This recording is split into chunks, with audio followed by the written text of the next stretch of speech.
The following program is from NET, the National Educational Television Network. Debate. James Baldwin versus William Buckley. Subject. Has the American dream been achieved at the expense of the American Negro? This debate was held recently at the Cambridge Union, Cambridge University, England, and was recorded for use by NET. Well, here we are in the debating hall of the Cambridge Union. Hundreds of undergraduates and myself waiting for what could prove one of the most exciting debates in the whole 150 years of the Union history. I don't think I've ever seen the Union so well attended. There are undergraduates everywhere. They're on the benches and on the floor, they're in the galleries, and there are a lot more outside clamoring to get in. Well, the motion that has drawn this huge crowd tonight is this, that the American dream has been achieved at the expense of the American Negro. The debate will open with two undergraduate speakers, one from each side, and then we shall have the first distinguished guest, Mr. James Baldwin, the well-known American novelist who's achieved a worldwide fame with his novel, Another Country. Then opposing the motion will be Mr. William Buckley, also an American, very well known as a conservative in the United States. I must stress a conservative in the American sense, author of a book called Up from Liberalism, and editor of the National Review, one of the early supporters of Senator Goldwater. Well, this is the setting of the debate, and at any moment now the President will be leading in his officers and his distinguished guests. He'll take his chair, and the debate will begin.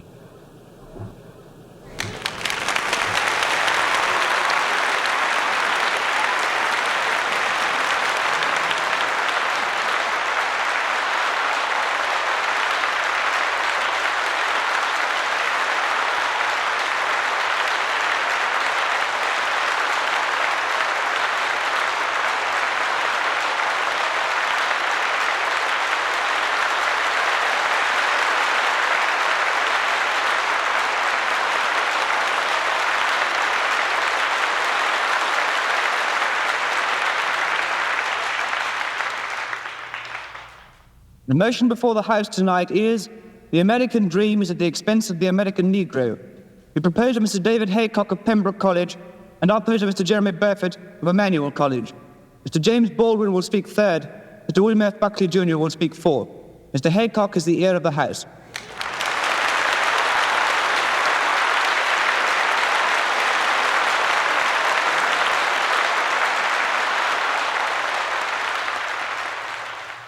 Mr. President, sir, it is the custom of the House for the first speaker in any debate to extend a formal welcome to any visitors to the House.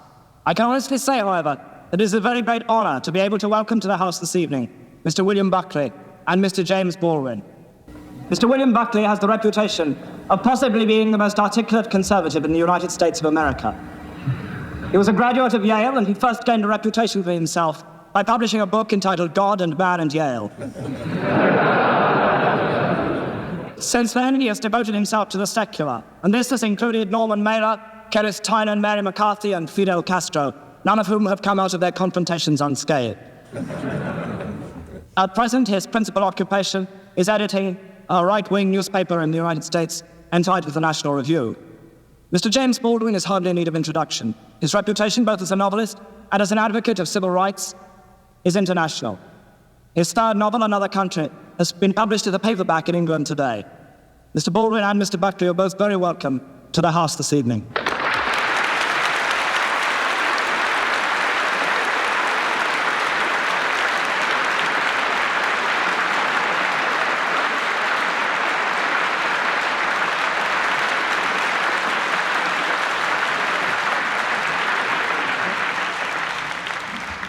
Imagine, Mr. President, a society which above all values freedom and equality.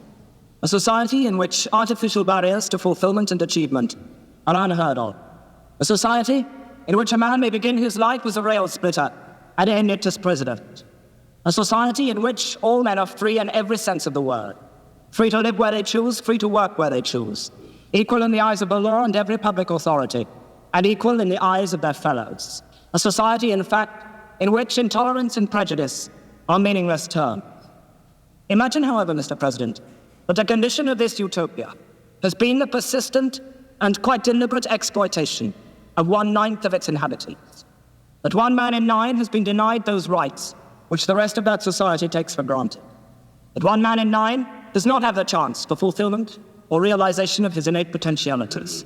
That 1 man in 9 cannot promise his children a secure future and unlimited opportunities. Imagine this, Mr. President, and you have what is, in my opinion, the bitter reality of the American dream. A few weeks ago, Martin Luther King had to hold a nonviolent demonstration in Selma, Alabama, in his drive to register Negro voters. By the end of the week of his demonstrations, he was able to write quite accurately in a national fundraising letter from Selma, Alabama jail, "There are more Negroes in prison with me than there are on the voting rolls." When King wrote that letter, 335 out of 32,700 Negroes in Dallas had the vote, 1% of the Dallas population. After a mass march to the courthouse, 237 Negroes, King among them, were arrested. The following day, 470 children who had deserted their classrooms to protest against King's arrest were charged with juvenile delinquency. 36 adults on the same day were charged with contempt of court for picketing the courthouse while State Circuit Court was in session. On the following day, 111 people were arrested on the same charge, despite their claim that they merely wanted to see the voting registrar. 400 students were arrested and taken to the armory, where many of them spent the night on a cold cement floor. The following day, the demonstration spread to Marion, Alabama. In Marion, Negroes outnumber whites by 11,500 to 6,000 people, and yet only 300 are registered to vote. Negroes in Marion were anxious to test the public accommodation section of the civil rights law. They entered a drugstore, and there they were served with Coca-Cola laced with salt, and were told that hamburgers had risen to $5 each. After the arrest of 15 Negroes for protesting against this treatment, 700 Negroes boycotted their classes next day and marched in orderly fashion to the jail. There they sang civil rights songs until they were warned by a state trooper that they would be arrested if they sang one more song. Of course, they sang another song, and of course, all 700 were arrested. American society has felt fit to use Negro labor. It has felt fit to use the blood of the Negro in 2 world wars. It has felt fit to listen to his music. It has felt fit to laugh at his jokes. And yet, as far as I am concerned, it has never felt fit to give the American Negro a fair deal. And for this reason, Mr. President, I would beg leave to propose the motion that the American dream is at the expense of the American Negro.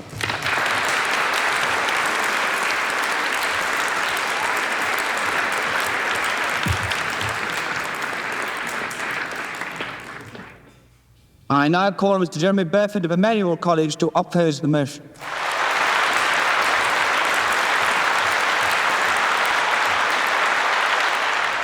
Now I have Mr. Jeremy Burford of Emmanuel College, who is the first undergraduate opposing the motion. James Baldwin is well known as one of the most vivid and articulate writers about the Negro problem in America. Mr. Baldwin had a difficult childhood, and he has personally himself suffered discrimination and ill treatment in the South of America.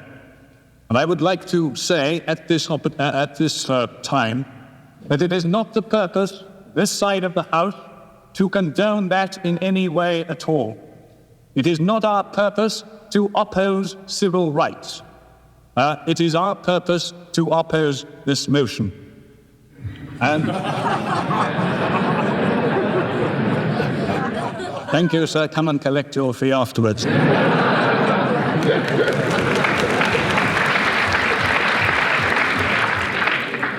This side of the House denies that the American dream has in any way been helped by this undoubted inequality and suffering of the Negro. We maintain that, in fact, it has hindered the American dream. And if there had been equality, if there had been true freedom of opportunity, the American dream would be very much more advanced than it is now. If the American dream has made any progress, and I think it has been made in spite of the suffering and inequality of the American Negro, and not because of it. Now, it is also implied from this motion that the American dream is encouraging and worsening the suffering of the American Negro. This is emphatically not the case. The American dream the American economic prosperity and respect for civil liberties has been the main factor in bringing about the undoubted improvement in race relations in America in the last 20 years.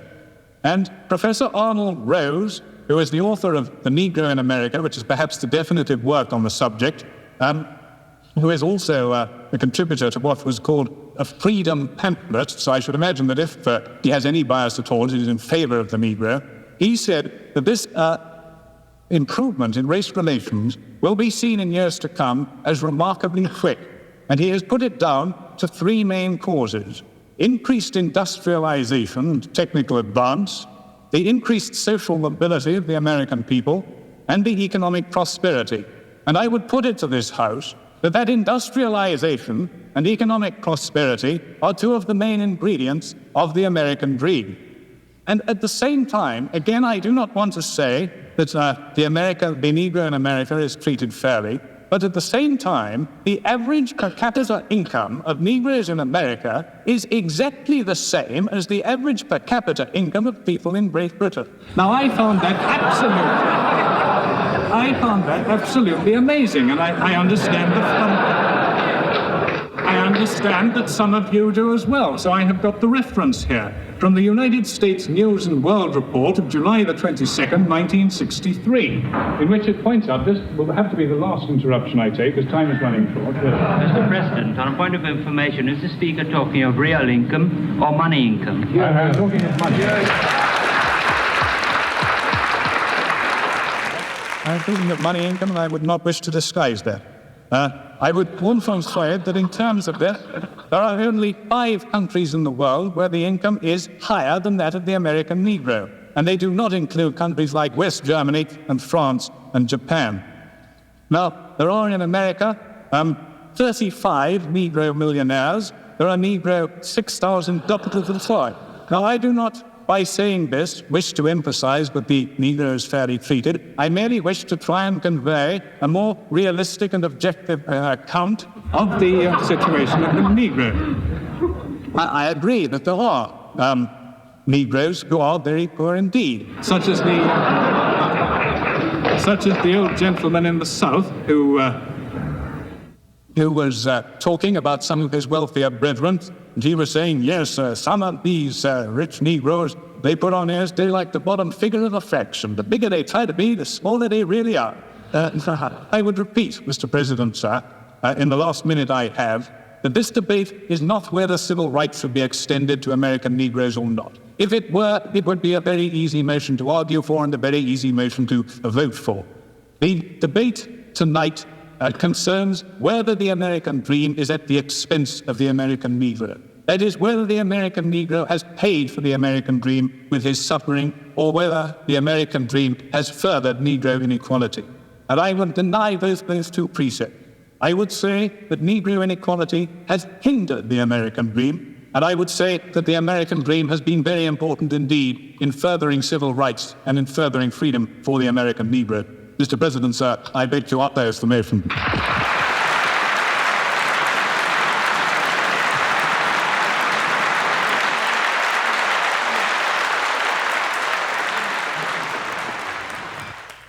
It is now with very great pleasure and a very great sense of honor that I call Mr. James Baldwin to speak third to this motion.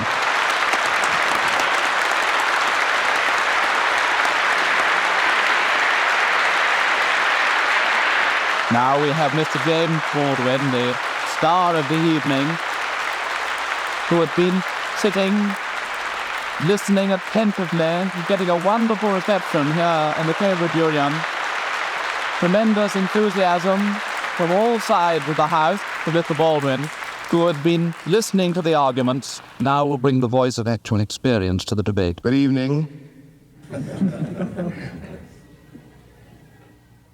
I find myself, not for the first time, in the position of a kind of Jeremiah. For example, I don't disagree with Mr. Burford that the inequality suffered by the American Negro population of the United States has hindered the American dream. Indeed it has. I quarrel with some other things he has to say. The other deeper element of a certain awkwardness I feel has to do with it has to do with one's point of view. I have to put it that way. One's sense, one's system of reality. It would seem to me the proposition before the House, if I put it that way, is the American dream at the expense of the American Negro, or the American dream is at the expense of the American Negro, is a question hideously loaded, and that one's response to that question, one's reaction to that question, has to depend on the effect on where you find yourself in the world, what your sense of reality is, what your system of reality is. That is, it depends on assumptions which we hold so deeply as to be scarcely aware of them. A white South African, or a Mississippi sharecropper, or a Mississippi sheriff, or a Frenchman driven out of Algeria, all have, at bottom, a system of reality which compels them to, for example, in the case of the French exiled from Algeria, to defend French reasons for having ruled Algeria. The Mississippi or the Alabama sheriff, who really does believe when he's facing a Negro boy or girl, that this woman, this man, this child must be insane to attack the system to which he owes his entire identity. Of course, for such a person, the proposition of which we try to discuss here tonight does not exist. And on the other hand, I have to speak as one of the people who've been most attacked by what we must now here call the Western or the European system of reality, what white people in the world, but the doctrine of white supremacy, I hate to say it here, comes from Europe. That's how it got to America. Beneath then, whatever one's reaction to this proposition is, has to be the question of whether or not civilizations can be considered as such equal, or whether one civilization has the right to overtake and subjugate and in fact to destroy another. Now what happens when that happens? Leaving aside all the physical facts which one can quote, leaving aside rape or murder, leaving aside the bloody catalog of oppression, which we are in one way too familiar with already, what this does to the subjugated, the most private, the most serious thing this does to the subjugated, is to destroy his sense of reality. It destroys, for example, his father's authority over him. His father can no longer tell him anything because the past has disappeared, and his father has no power in the world. This means, in the case of an American Negro, born in that glittering republic, and in the moment you are born, since you don't know any better, every stick and stone and every face is white, and since you have not yet seen a mirror, you suppose that you are too. It comes as a great shock around the age of 5 or 6 or 7 to discover the flag to which you have pledged allegiance, along with everybody else, has not pledged allegiance to you. It comes as a great shock to discover that Gary Cooper killing off the Indians when you were rooting for Gary Cooper, that the Indians were you. It comes as a great shock to discover that the country, which is your birthplace, and to which you owe your life and your identity, has not in its whole system of reality evolved any place for you. The disaffection, the demoralization, and the gap between one person and another, only on the basis of the color of their skins, begins there and accelerates throughout a whole lifetime, so that presently you realize you're 30 and are having a terrible time managing to trust your countrymen. By the time you are 30, you have been through a certain kind of mill. And the most serious effect of the mill you've been through is again not the catalog of disaster. The policemen, the taxi drivers, the waiters, the landlady, the landlord, the banks, the insurance companies, the millions of details 24 hours of every day which spell out to you that you are a worthless human being. It is not that. It's by that time you've begun to see it happening in your daughter or your son or your niece or your nephew. You are 30 by now, and nothing you have done has helped you to escape the trap. But what is worse than that is that nothing you have done, and as far as you can tell, nothing you can do, will save your son or your daughter from meeting the same disaster and not impossibly coming to the same end. Now, we're speaking about expense. I suppose there are several ways to address oneself to some attempt to define what that word means here.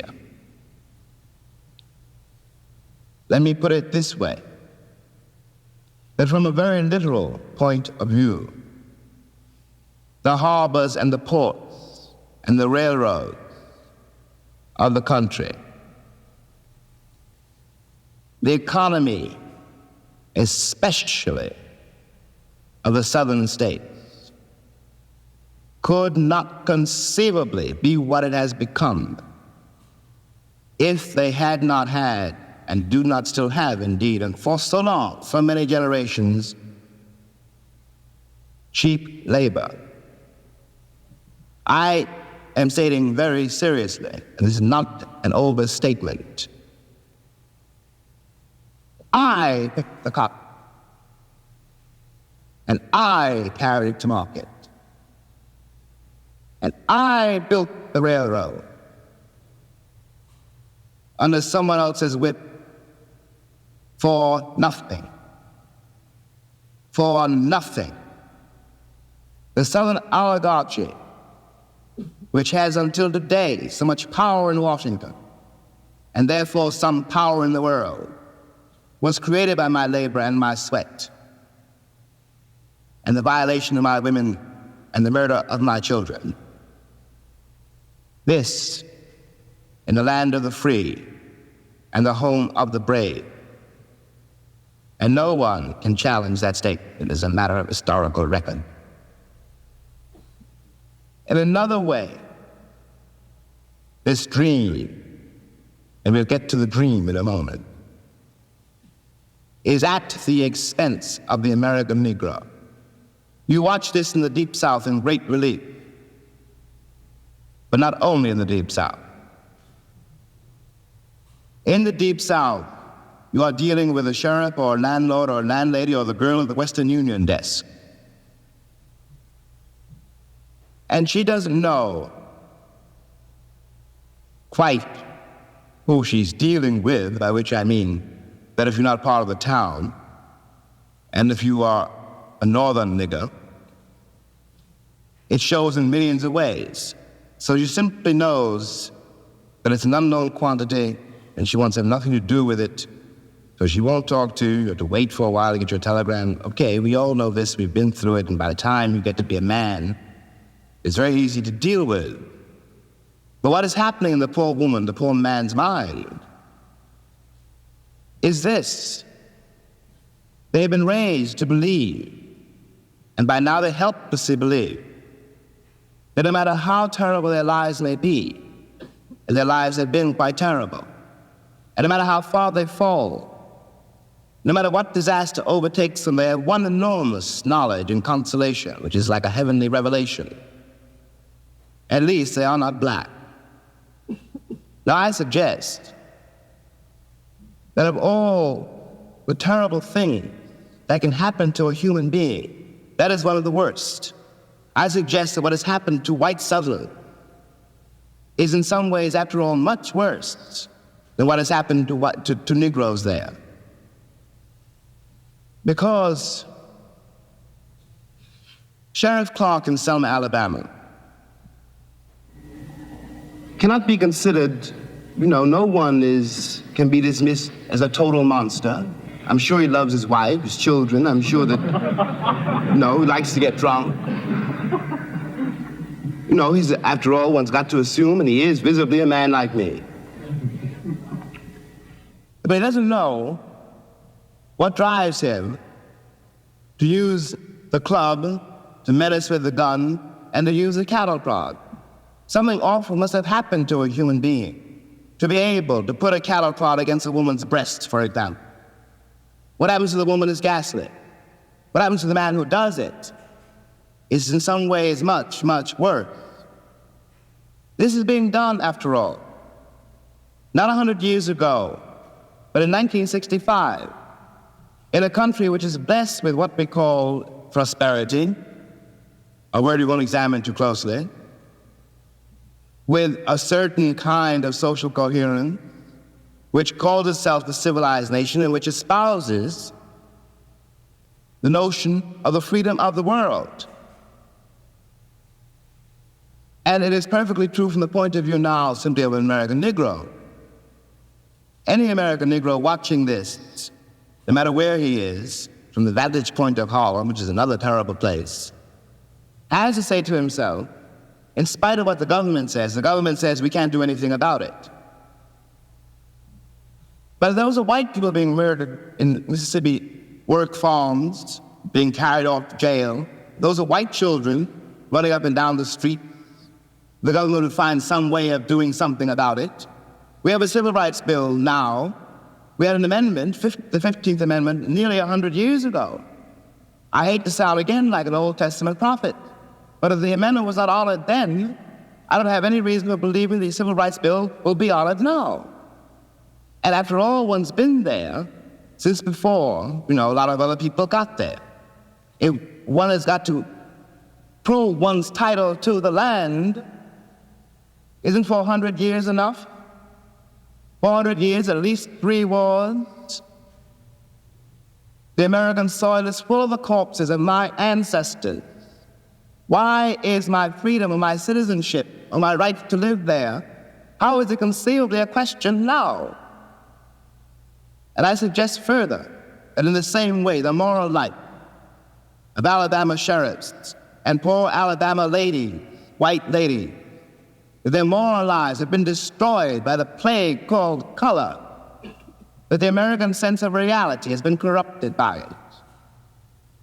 At the risk of sounding excessive, what I always felt when I finally left the country, found myself abroad in other places, and watched Americans abroad. And these are my countrymen, and I do care about them. And even if I didn't, there is something between us. We have the same shorthand. I know. When I look at a girl or a boy from Tennessee, where they came from in Tennessee, and what that means. No Englishman knows that, no Frenchman, no one in the world knows that except another black man who comes from the same place.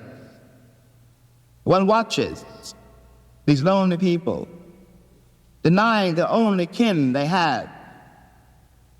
We talk about integration in America as though it was some great new conundrum. The problem in America is that we've been integrated for a very long time. Put me next to any African, and you will see what I mean. And my grandmother was not a rapist. What we are not facing is the results of what we've done. What one begs the American people to do for all our sakes is simply to accept our history. I was there not only as a slave, but also as a concubine.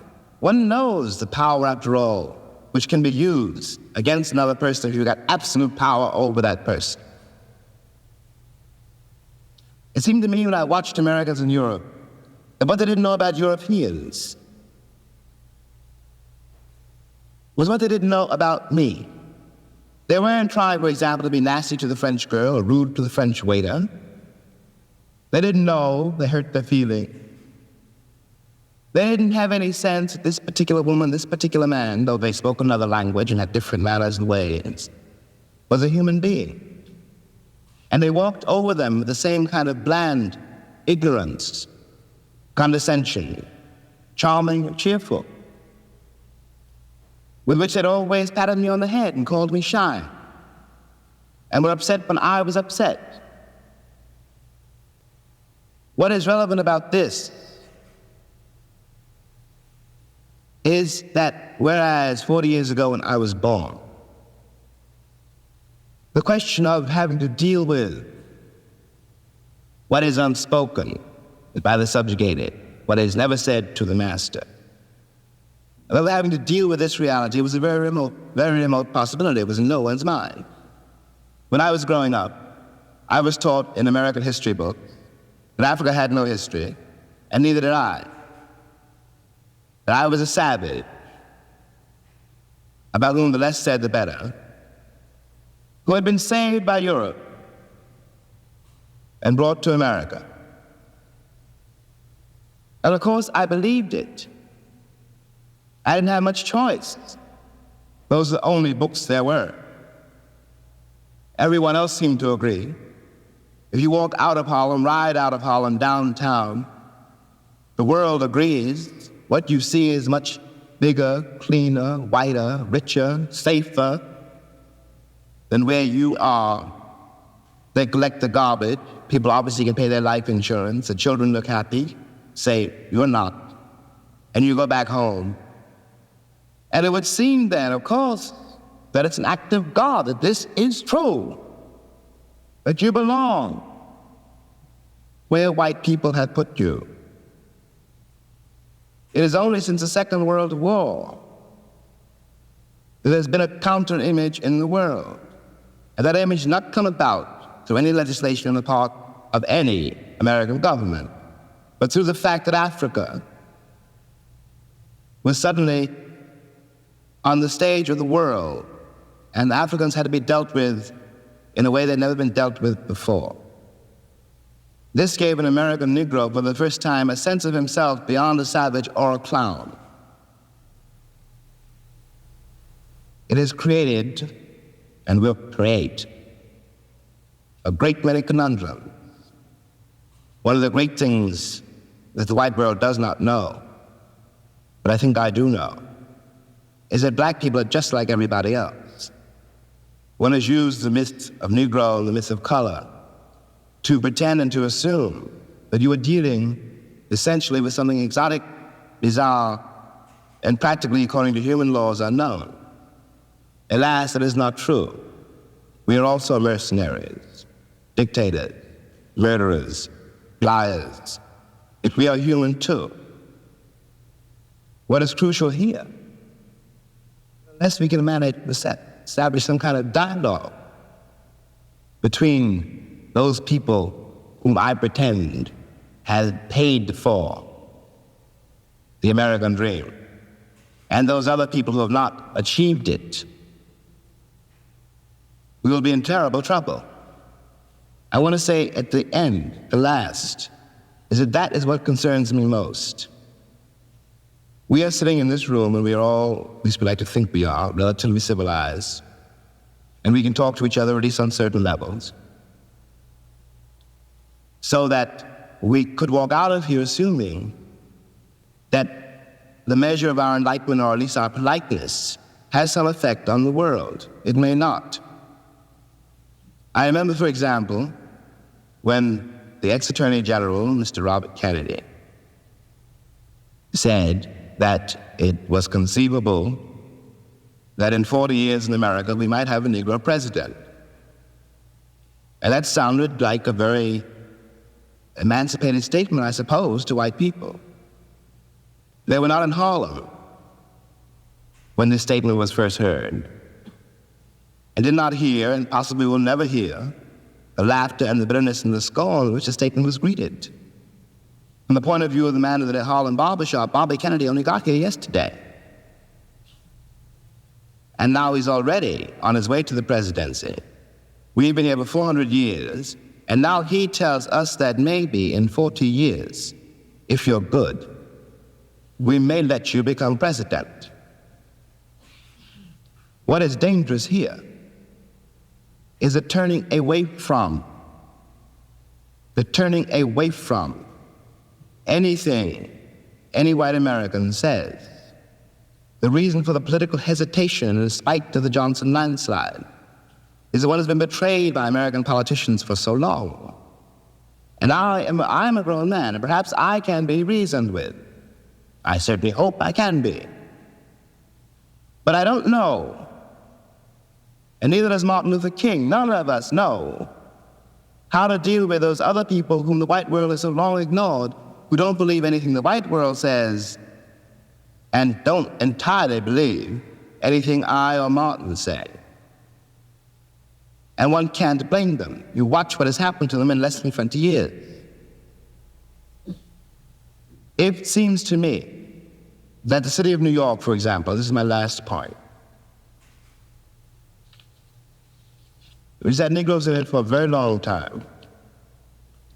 If the city of New York were able, as it has indeed been able, in the last 15 years to reconstruct itself, tear down buildings and raise great new ones, downtown and for money, and has done nothing whatever except build housing projects in the ghetto for the Negroes. And of course the Negroes hate it. Presently the property does indeed deteriorate because the children cannot bear it. They want to get out of the ghetto. If the American pretensions were based on more solid, a more honest assessment of life and of themselves, it would not mean for Negroes, when someone says urban renewal, that Negroes simply going to be thrown out into the streets, which is what it does mean now. This is not an act of God. We're dealing with a society made and ruled by men. If the American Negro had not been present in America, I am convinced that the history of the American labor movement would be much more edifying than it is. It is a terrible thing for an entire people to surrender to the notion that 1/9 of its population is beneath them. And until that moment, until the moment comes when we, the Americans, we, the American people, are able to accept the fact that I have to accept, for example, that my ancestors are both white and black, that on that continent we are trying to forge a new identity for which we need each other, and that I am not a ward of America. I am not an object of missionary charity. I am one of the people who built the country. Until this moment, there is scarcely any hope for the American dream, because the people who are denied participation in it, by their very presence, will wreck it. And if that happens, it's a very grave moment for the West. Thank you.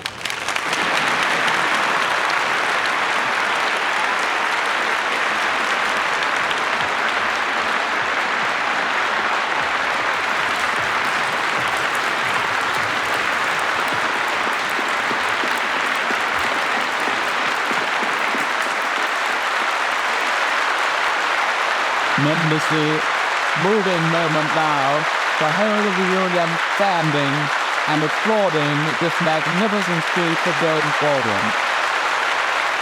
Never seen this happen before in the Union in all the years that I have known it. Baldwin smiling, obviously delighted by his reception, tremendously moved by it.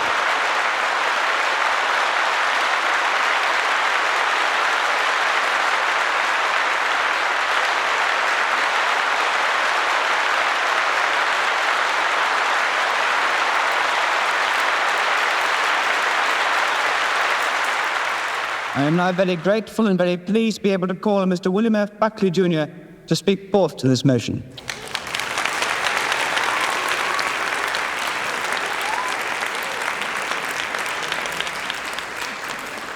Now we have Mr. William Buckley, who will need all his skill to establish ascendancy over his audience, which has clearly been so deeply moved. Thank you, Mr. by the President. eloquence and Baldwin. personal experience of the preceding speaker. Take our preferred gentlemen.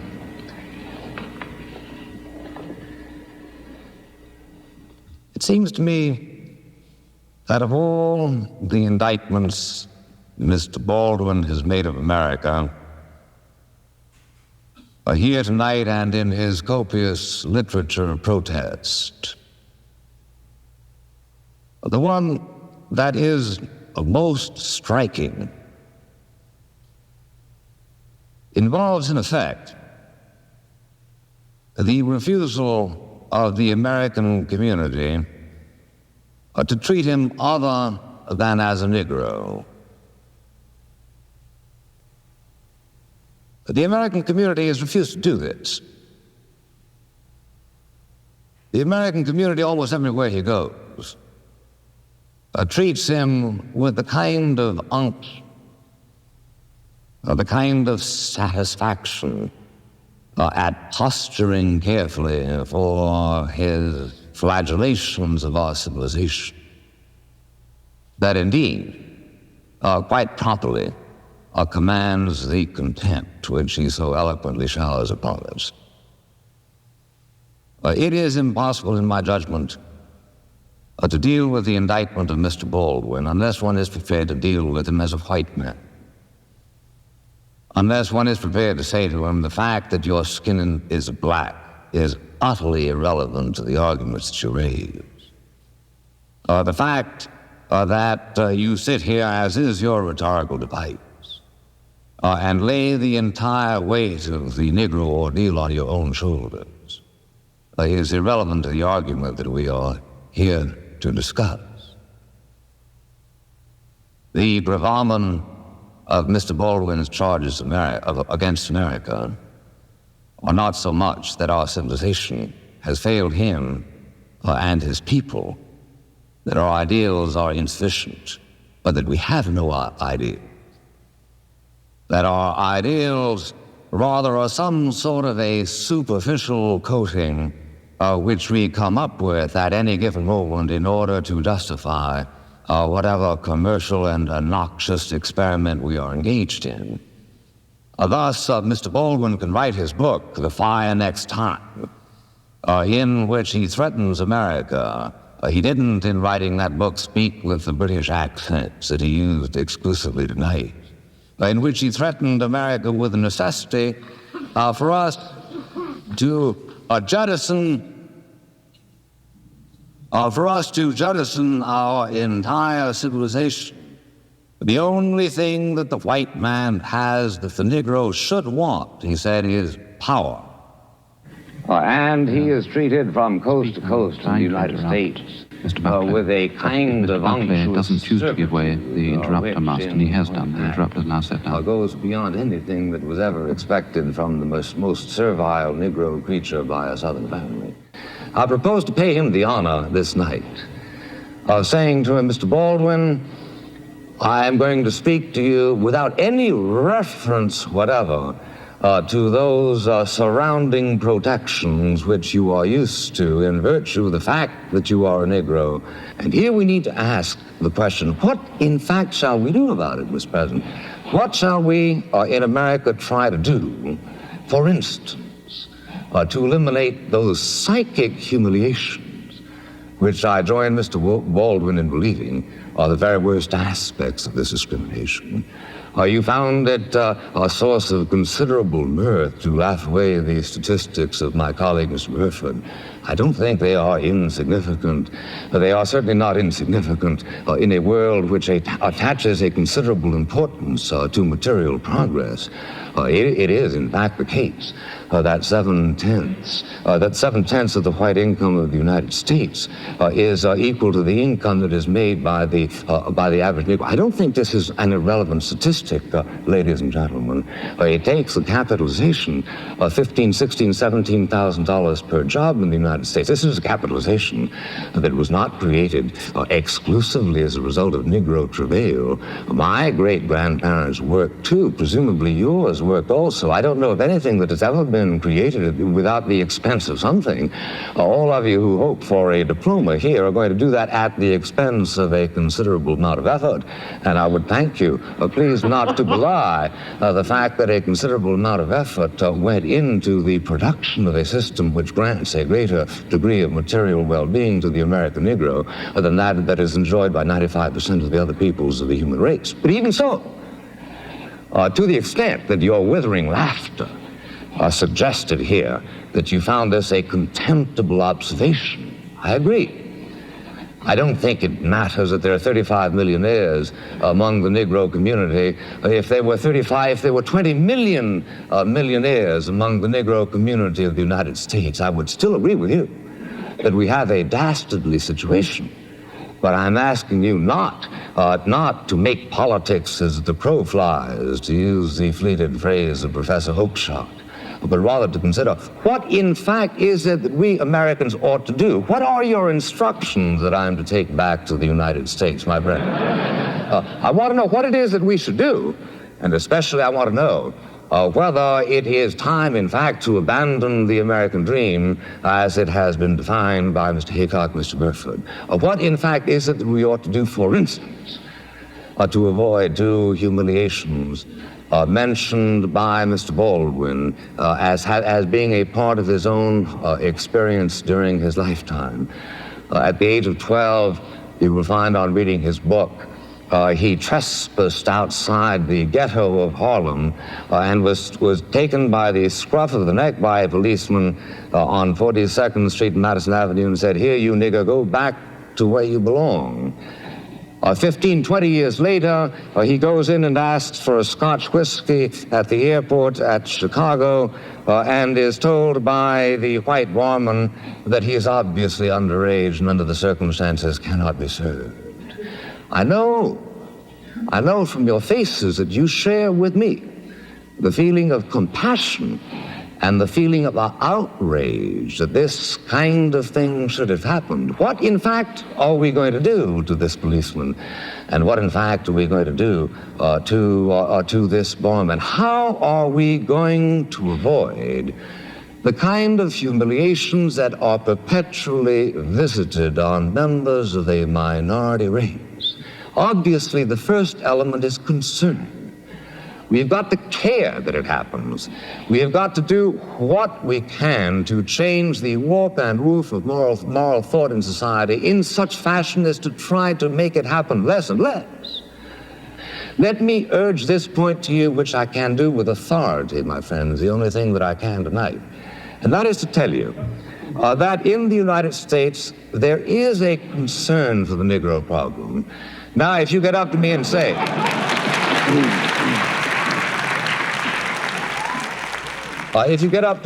well, now, is there the kind of concern that we students of Cambridge would show if the problem were our own? All I can say is I don't know. It may very well be that there has been some sort of a sunburst of moral enlightenment that has hit this community, so as to make it predictable that if you were the governors of the United States, the situation would change overnight. I'm prepared to grant this as a form of courtesy, Mr. President. But meanwhile, I'm saying to you that the engines of concern in the United States are working. The presence of Mr. Baldwin here tonight is in part a reflection of that concern. You cannot go to a university in the United States, a university in the United States presumably also governed by the Lord spiritual as you are, in which Mr. Baldwin is not the toast of the town. You cannot go to a university of the United States in which practically all other problems of public policy are preempted by the primary policy of concern for the Negro. I challenge you to name me another civilization, anytime, anywhere in the history of the world, in which the problems of a minority, which have been showing considerable material and political advancement, is as much a subject of dramatic concern as it is in the United States.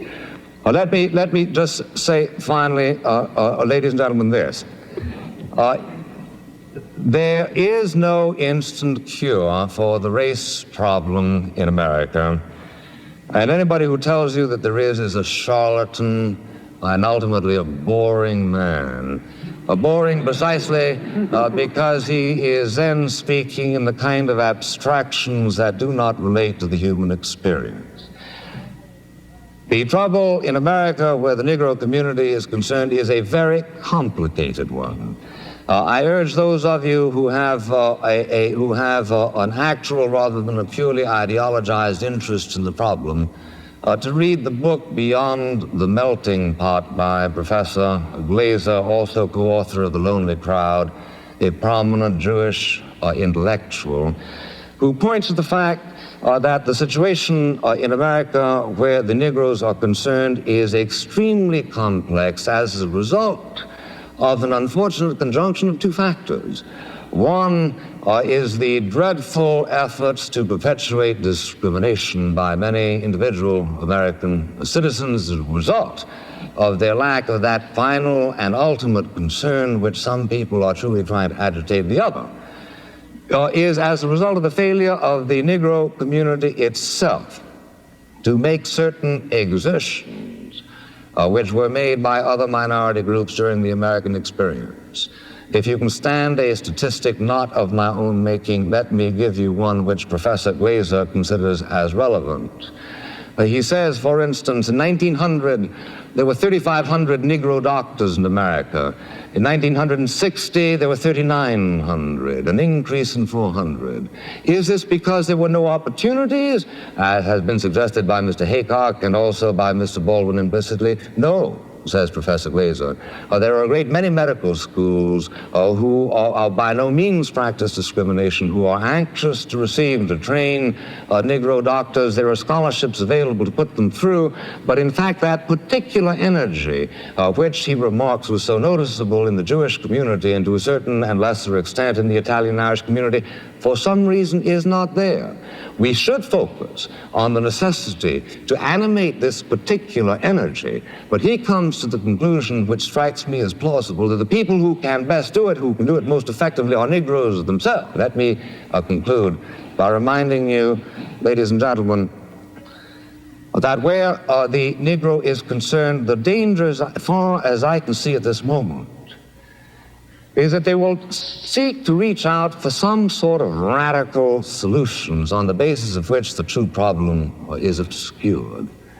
They have done a great deal to focus on the fact of white discrimination against the Negroes. They have done a great deal to agitate a moral concern, but where, in fact, do they go now? They seem to be slipping, if you read carefully, for instance, the words of Mr. Bayard Rustin, towards some sort of a Procrustean formulation which ends up less urging the advancement of the Negro than the regression of the white people.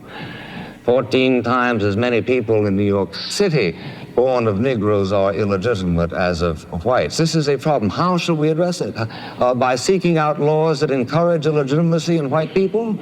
This, unfortunately, tends to be the rhetorical momentum that some of their arguments are taking. One thing you might do, Mr. Buckley, is let them vote in Mississippi. Yeah, I agree. I couldn't agree with you more, and for except lest I appear too ingratiating, which is hardly my objective here tonight. I think actually what is wrong in Mississippi, sir, is not that not enough Negroes are voting, but that too many white people are voting.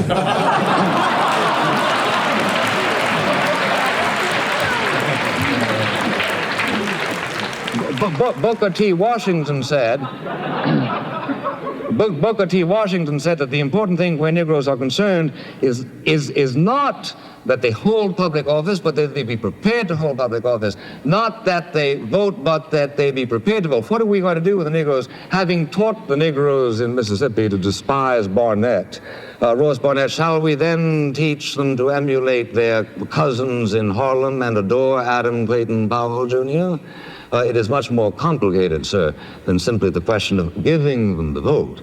If I were myself a constituent of the community of Mississippi at this moment, what I would do is vote to lift the standards of the vote so as to disqualify 65% of the white people who are presently voting. Not simply to give the...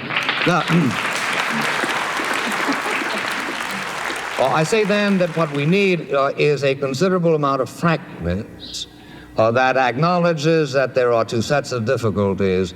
The difficulties of the white person who acts as white people and brown people and black people do all over the world to protect their own vested interests, who have, as all of the races in the entire world have, and suffer from a kind of a racial narcissism which tends always to convert every contingency into such a way as to maximize their own power.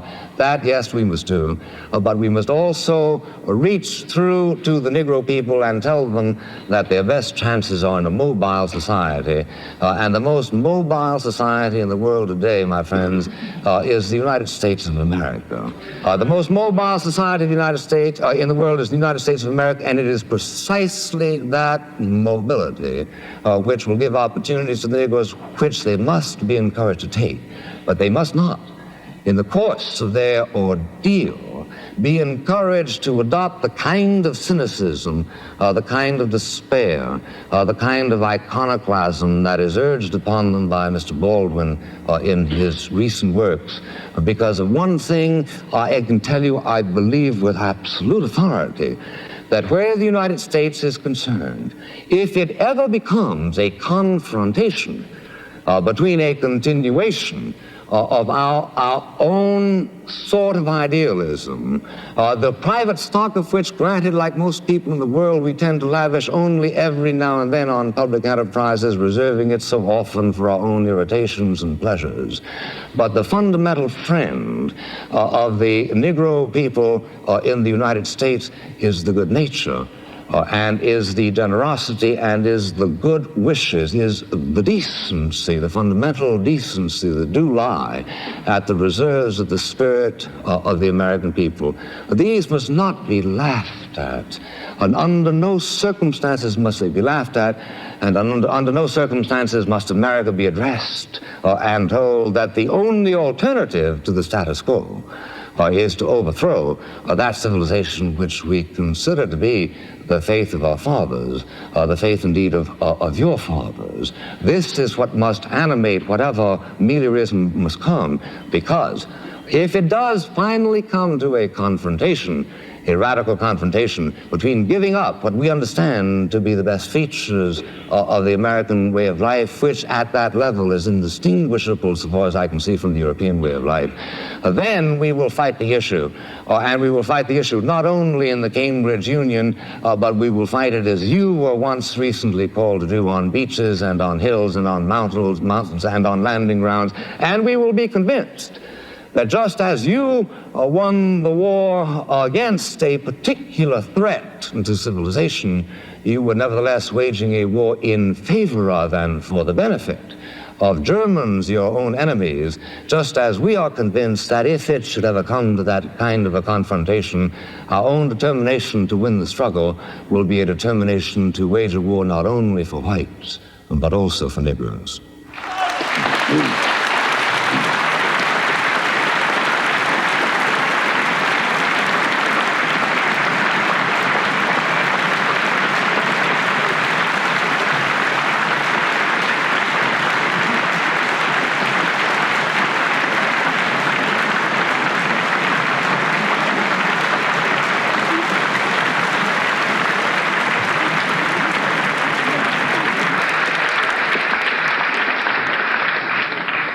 Will the tellers take their places, please?